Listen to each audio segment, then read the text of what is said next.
Padraig sin Eaglais Naomh Padraig annan inar Hiorsa. Ha an Eaglais fasca a kia ans a bhal, agus ha a scianoch an lín na loch lenoch. Débros nait sibh gu sur holach.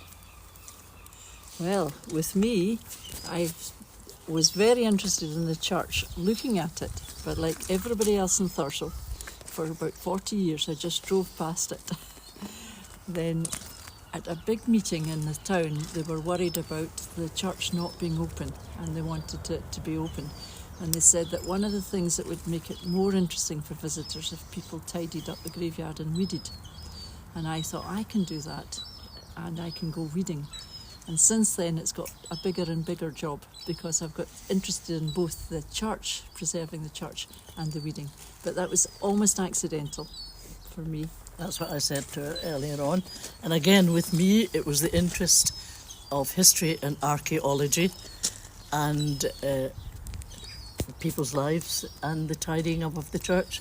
And I was asked to join the group by Alison and a colleague, and we just take it from there.